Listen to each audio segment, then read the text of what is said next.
امریکہ کو زندگی بچانے کے لیے، اپنا آپ کام کرنے کے لیے 3 بڑی جنگیں یا کم از کم 2 جنگیں جو ہے چھیڑنا پڑیں گی، اور جنگ بھی ایسی ہونی چاہیے جو کہ پروکسی وار ہو۔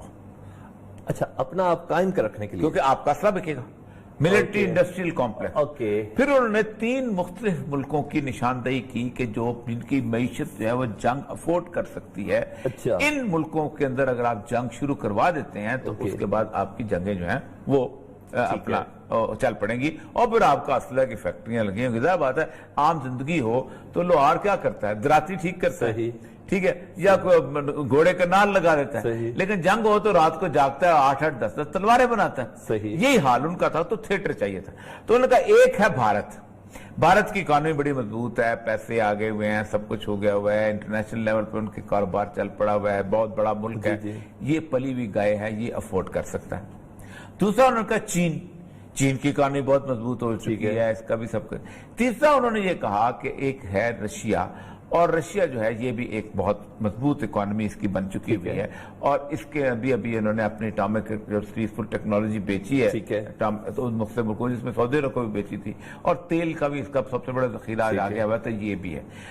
پھر انہوں نے ان 3 ملکوں کے درمیان دیکھا کہ پاپولیشن کون سی ہے جن کو لڑایا جا سکتا ہے، ٹھیک ہے۔ اس میں دیکھا کہ انڈیا کے اندر کو 25 کروڑ مسلمان ہیں، ٹھیک ہے، کو 20 کروڑ چین کے اندر ہیں، ٹھیک ہے، 43% جو ہیں یہ جو مسلمان ہیں یہ روس کی فوج کے اندر ہیں، 43% آدمی جو ہے وہ روس کی فوج مسلمانوں کے۔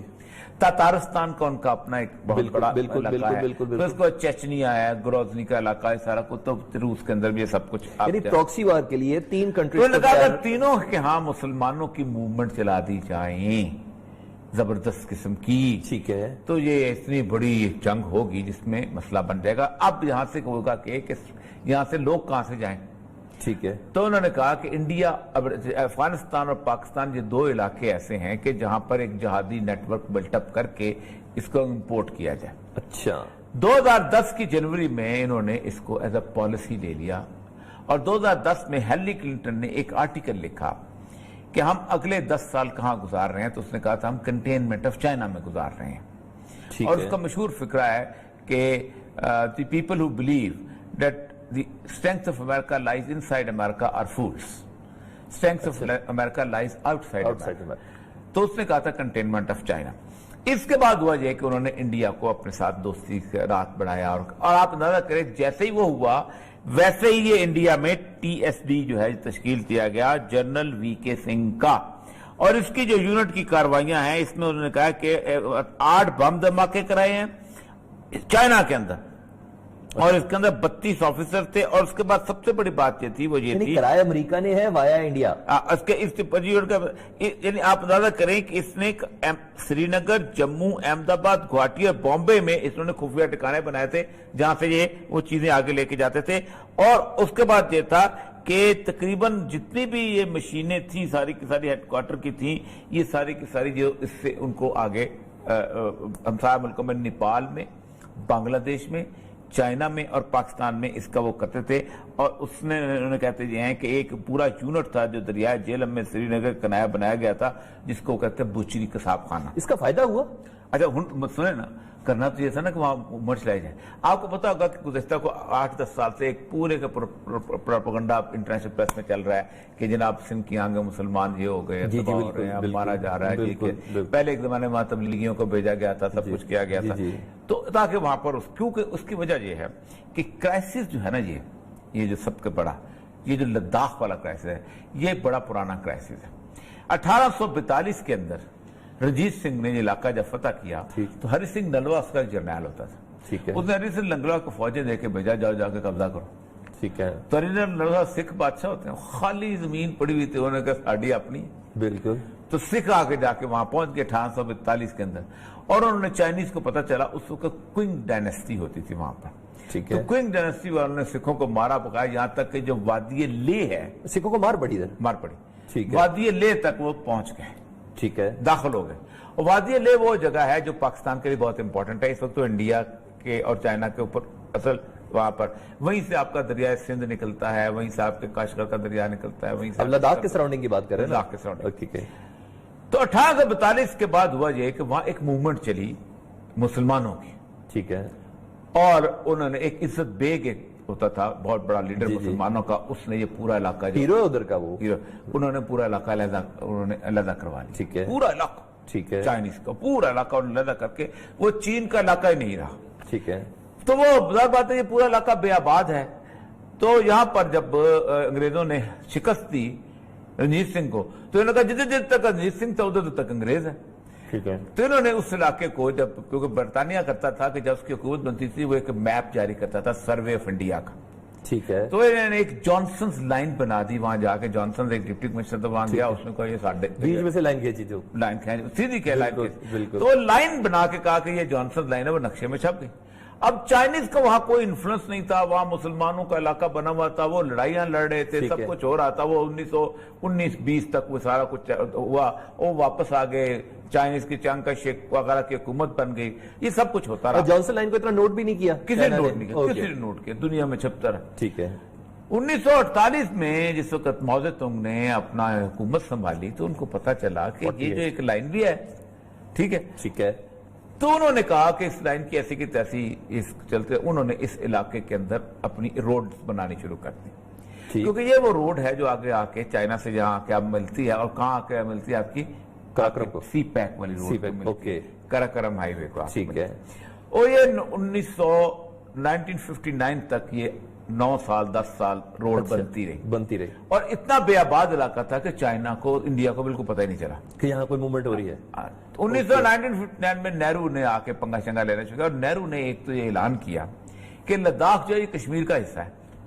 اچھا. جبکہ لداخ بنیادی طور پر کبھی بھی کسی کا حصہ نہ, بالکل ایک انڈیپینڈنٹ سی زون ہے. دیکھو وہاں پر تقریباً 60% لوگ ہیں, اور زیادہ تر وہ جو ہیں وہ والے تشیع ہیں, 60% ہے, 40% باقی بدھ ہیں. تو ہم تو ان کو بدھ بنائے جاتے ہیں سارے, اور وہ چارے وہ اس زمانے کے وہاں پر بیٹھے ہوئے ہیں, وہ سارا کچھ ہے. بات ان کا مین لینڈ سے کوئی رابطہ نہیں ہے, نہ وہ گلگت والے تشیع جہاں وہ ان سے رابطہ کرتے ہیں, نہ آباد سے علاقہ. تو ان کا 40-60 کی ریشو ہے, یعنی 40 جو ہیں وہ ہیں اپنا مسلم 40 ہیں بدھ, اچھا, اور 60 میں جو کچھ 50% شیعہ ہیں, اور 10% سنی ہیں. مطلب یہ تو یہ ایک طرح کا, ہم کہہ رہے ہیں 60% مسلمان, 40% بدھ تھے. ٹھیک ہے. تو لیکن اس کو انہوں نے کہا یہ کشمیر کا حصہ ہے. انہوں نے 62 میں لڑائی ہو گئی. اچھا. تو چائنا نے کہا تمہاری ایسی کی تیسی. اس نے پھر ایسا کیا کہ اس کو 33,480 کے مربع کلومیٹر کے ساتھ رقبہ جو ہے چین کا وہ قبضہ کیا, اور نقشہ بنا کے دنیا کو بتایا یہ ہمارا ہے. اب وہ ابھی تک اس پہ ڈسپیوٹڈ ہے. چائنا نے جس وقت ماؤ زے تونگ مر گیا, اور اس کے بعد وہاں جب وہ ہوا تیانمن اسکوائر کا واقعہ ہوا, اور لاکھوں بندے مارے گئے, وہ جو 4 کا ٹولہ بنا بہت بڑا وہاں, تو چائنا نے ایک ڈین زیاؤپنگ ایک آیا تھا ان کا حکمران, اور وہ مجھے یاد ہے میں یہاں جب لاہور آیا تھا تو اس سے بڑی زبردست ملاقات رہی تھی. تو اس نے مجھے بڑی مزدار بات, اس نے کہا ہم 2025 تک ہم نے کسی سے نہیں لڑنا. اچھا. اور ہم اپنے آپ کو معاشی طور پر ڈیولپ کریں گے, جب ہو جائیں گے پھر لڑیں گے. کس سن میں آپ کو کہا تھا یہ؟ 2007 میں DGR کالج تھا. تو ہم یہاں پر کھانے پہ میز پہ بیٹھے ہوئے تھے اس جگہ پہ, یہ جو ہے اپنا حضوری باغ, وہ ریسپشن وہی ہوتی تھی. اور اتنا زبردست آپ اندازہ کریں کہ شالامار ہم اس کو لے کے گئے, اور نیچے کراؤڈ تھا سارا, اور ہزاروں لوگ تھے, اور یہ اچانک اوپر بیٹھا ہوتا, سارے تھریٹ کے بم ڈال جائے گا. یہ اس نے 12 دن سے ہلایا اور کہتا ہے میں جاؤں گا کراؤڈ میں ہاتھ ملانے چلا. اور پگ اب تو آئی جی پتہ نہیں کون ہوتا تھا, وہ گھبرا گیا, دوسرے ساروں نے گھیرا ڈالا, اس نے گھیروں کے پیچھے لوگوں کے ہاتھ ملاتا واپس آیا. اس طرح کا آدمی تھا. اتنے کا نہیں 2025 تک ہم نہیں لڑیں گے. تو لیکن اس کو یہ بات ہے, اگر میرے ساتھ بیٹھے بیٹھے گپ میں کرتے ہو گئے, دنیا کو بھی پتا تھا. تو امریکہ چاہتا تھا کہ 2025 سے پہلے اس کو چھیڑا جائے. ٹھیک ہے. اب ایک تو یہ وہاں پر انڈیا نے وہاں پر آ کے یہاں پر یہ کیا ہے, اور اس وقت صورتحال یہ ہوئی ہے کہ دوبارہ وہ پہلے وی پی سنگھ وغیرہ نے اس کو ختم کر لیا تھا, چائنا سے تلکا ٹھیک ہے. اب وہ دوبارہ امریکہ نے پریشر ڈالا ہے کہ بھائی جان چپ بیٹھے ہوئے انسان کے بچے بنو اور لڑو. تو امریکہ انڈیا جا کے ایک تو مودی. دوسرا یہ تھا کہ انڈیا کے اندر بھی خاص طور پہ اس مسائل کو بڑھانے کے لیے باقاعدہ مودی کی پارٹی کو فائنینشیل سپورٹ دی گئی تھرو کارپوریٹ کلچر. کیونکہ جب تک مودی پر اقتدار نہیں آتا تھا اس وقت مسلمانوں کی ہندوؤں کی لڑائی شروع نہیں ہوتی تھی. ٹھیک ہے. تو ایک وہ بھی لڑائی چاہیے. ٹھیک ہے. اب اس وقت جب انہوں نے پنگا لیا ہے, تاکہ کنبا اس لیے لیا ہے کہ سی پیک کو